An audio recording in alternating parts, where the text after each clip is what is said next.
You ever walk away from a conversation feeling drained, like somehow someone reached in and just stole your peace?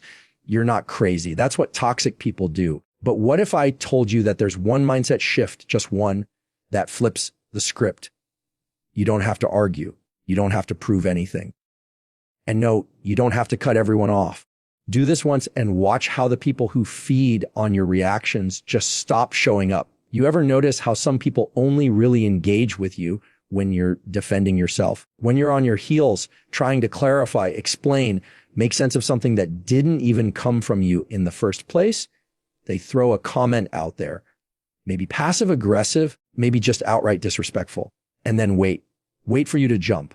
And if you do, they win, because toxic people don't want clarity. They want control. And the more you try to explain yourself to someone who's not interested in understanding you, the more ground you're giving up.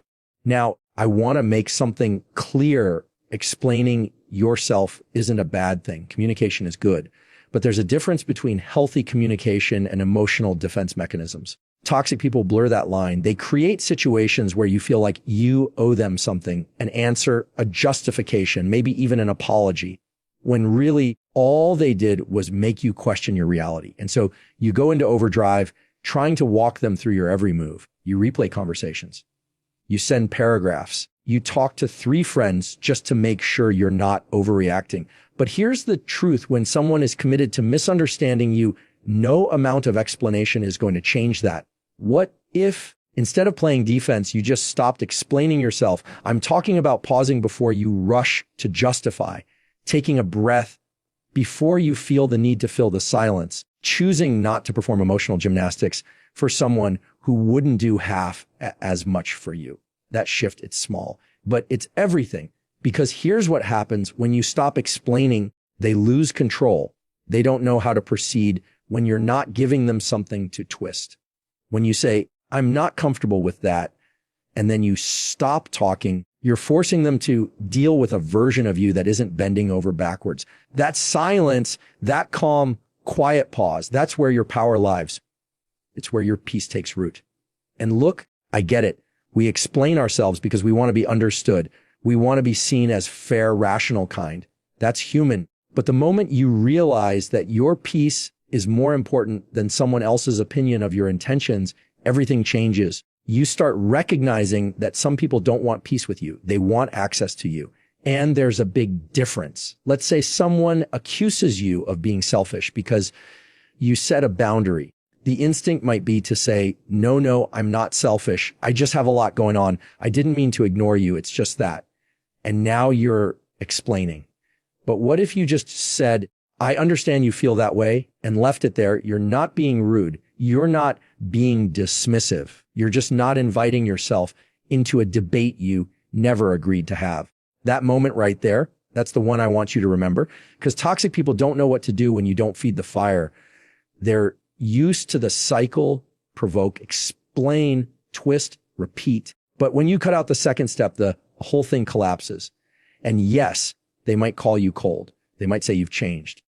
And you've changed into someone who's not willing to sacrifice their inner calm just to appease someone else's chaos. Here's the part that gets real quiet. When you stop explaining yourself, some people will leave. And that's a good thing, because if your presence was dependent on your constant justification, it was never a relationship. It was a performance, and you're not performing anymore. You are allowed to say no without a 5-step explanation. You are allowed to make decisions that protect your peace without opening them up for debate. You are allowed to walk away from conversations that are going nowhere. You don't need to be louder.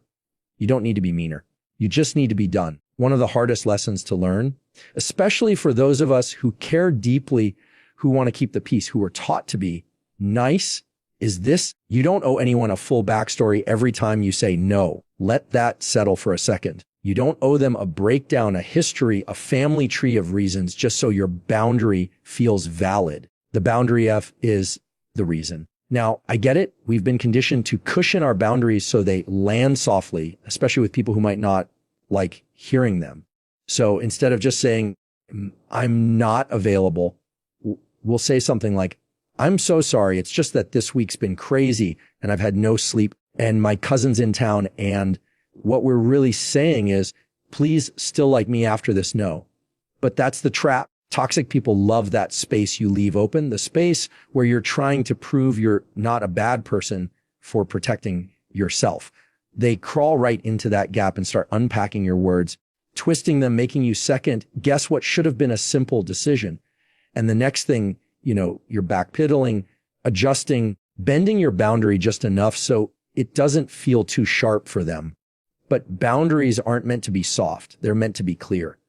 When you set a boundary without a backstory, you're saying something powerful. I trust myself. I know what I need, and I'm not building a case to make it palatable. That level of confidence, it unsettles toxic people because it means their usual tactics, guilt, manipulation, emotional pressure, they don't stick the same way anymore. Let me give you a simple example. Imagine someone keeps calling you late at night, even after you've said you're not available during those hours. Instead of explaining your sleep schedule or making it about being so busy, what if you just said, I don't take calls that late, period. That's not rude. That's responsible. That's clarity. And what comes next, whether they guilt trip you, accuse you of changing, or try to push past the boundary, that's not your burden to carry. Your job isn't to make your no feel like a yes in disguise.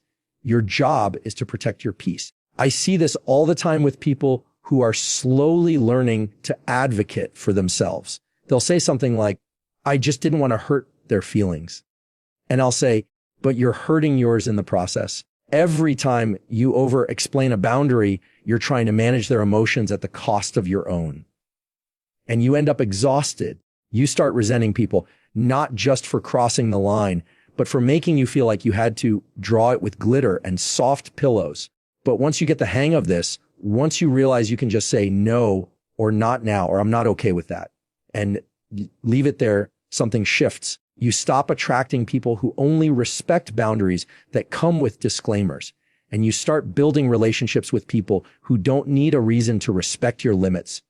They just do because they respect you. Now, I want to be honest, it won't always go over smoothly. Some people will push back. Some will call you difficult, selfish, even dramatic. That's okay.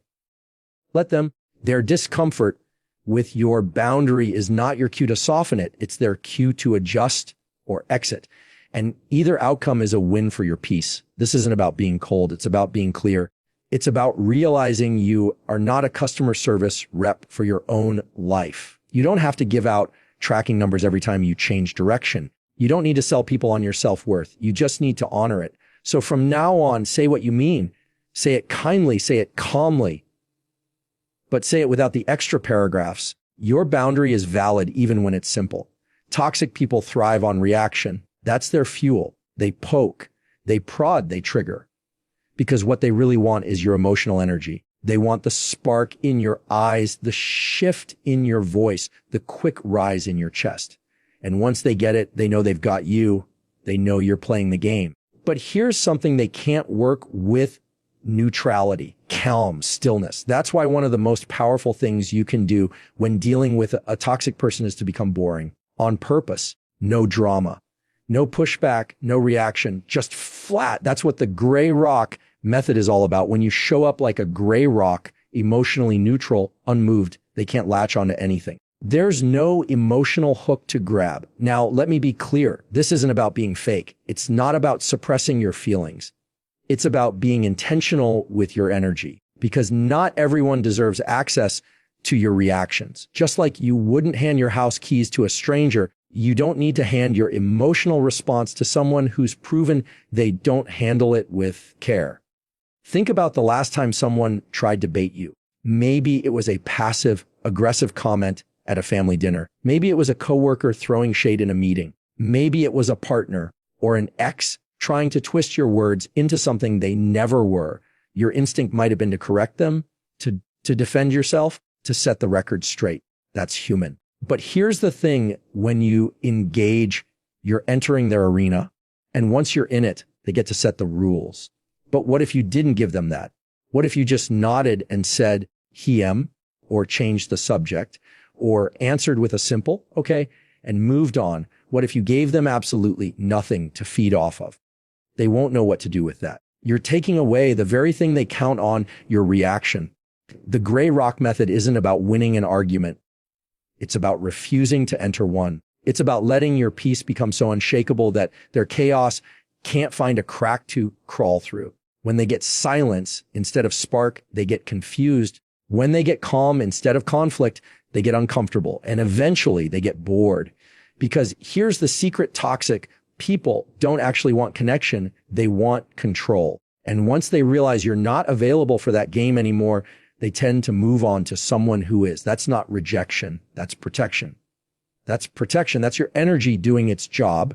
Now I know some people worry that this approach feels passive, that it means letting bad behavior slide. But let me tell you, there is nothing passive about self-control. There is strength in choosing stillness when someone is begging you to break. There is power in staying quiet when every part of you wants to react. You're not avoiding the issue. You're reclaiming your power by not letting someone else dictate your emotional temperature. You're drawing a line, not with volume, but with presence.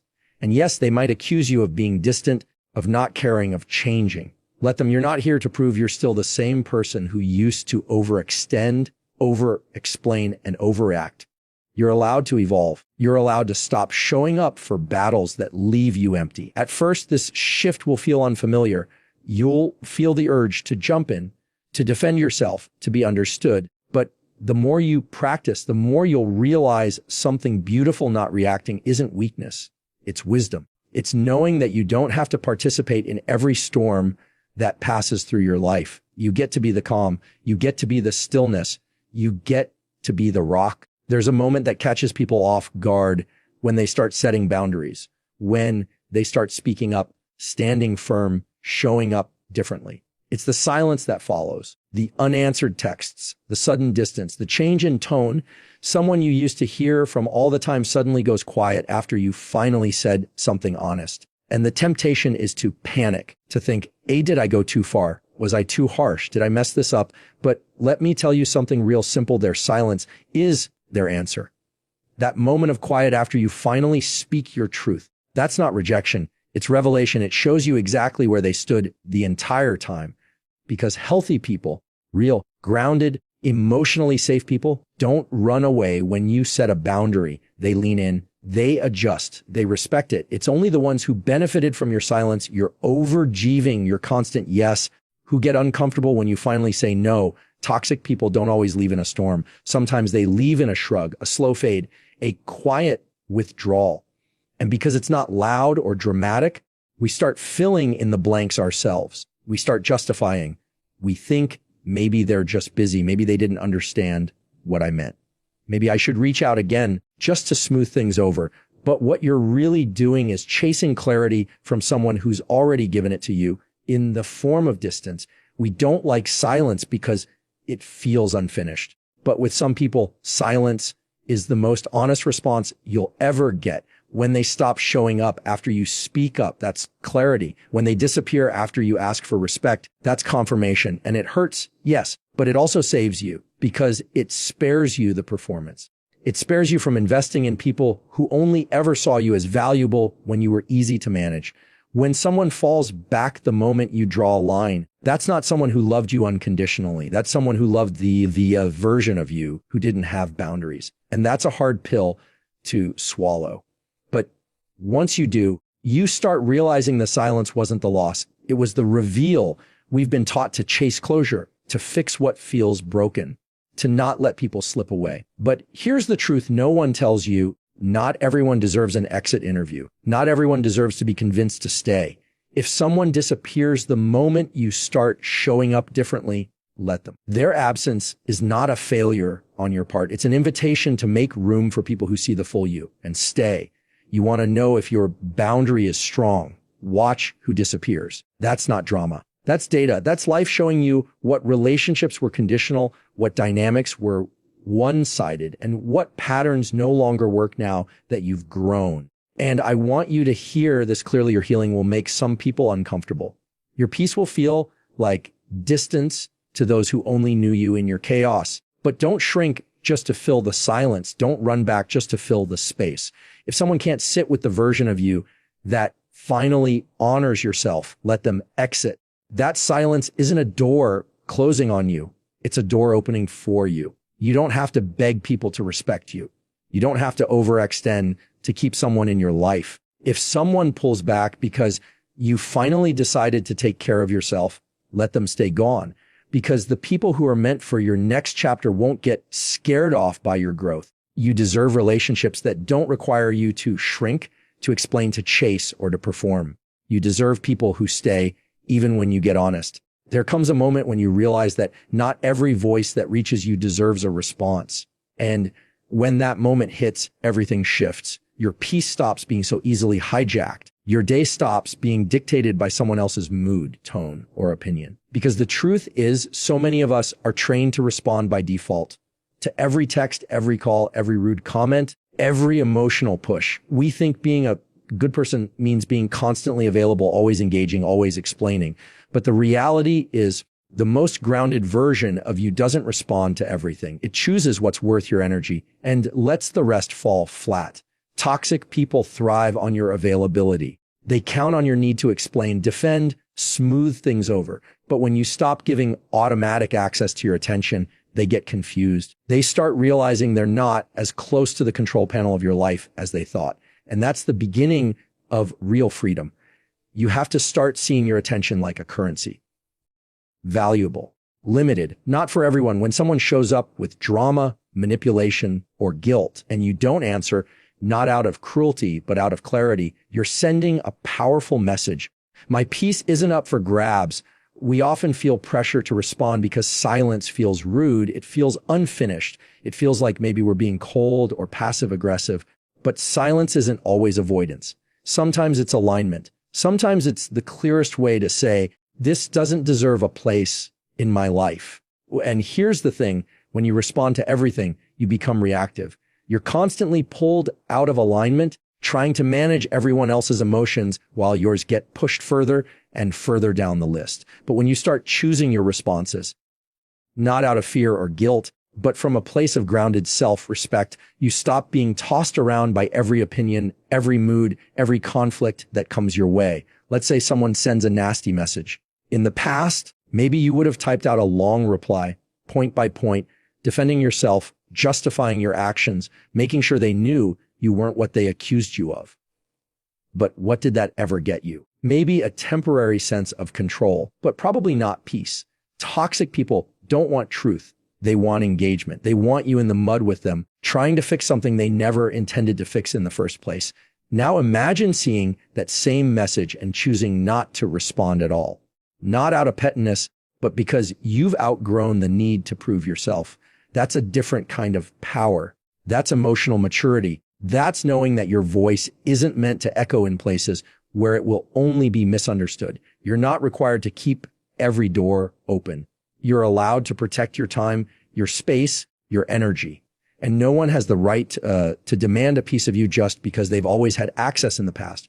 Growth means reevaluating who and what you respond to. That might mean not responding to a guilt trip from a family member, not entertaining passive, aggressive comments from a coworker, not explaining your boundaries to someone who's only trying to test them. It might mean letting a call go to voicemail and being okay with that. It might mean letting a text sit unread and not losing sleep over it. That's not emotional detachment. It's emotional direction. It's knowing that every response costs something and you're done paying for peace with your time, your energy, or your sanity. And sure, some people won't like it. They'll call you distant, cold, even selfish. But those are the voices that benefited from your constant yes. Let them adjust or let them go. Either way, you'll be just fine. You don't owe your presence where your peace isn't protected. So here's what it all comes down to. Toxic people lose their grip the moment you stop handing them the script. When you stop explaining yourself just to be understood, when you set boundaries without a backstory, when you show up neutral instead of reactive, when you let their silence speak louder than their words, and when you stop responding just because someone demanded your attention, that's when everything shifts. Not with a fight, not with a big scene, but with quiet decisions made one moment at a time. You don't have to become someone else to protect yourself. You just have to become someone who's finally done performing for people who never clapped anyway. Do this once and they won't bother you again.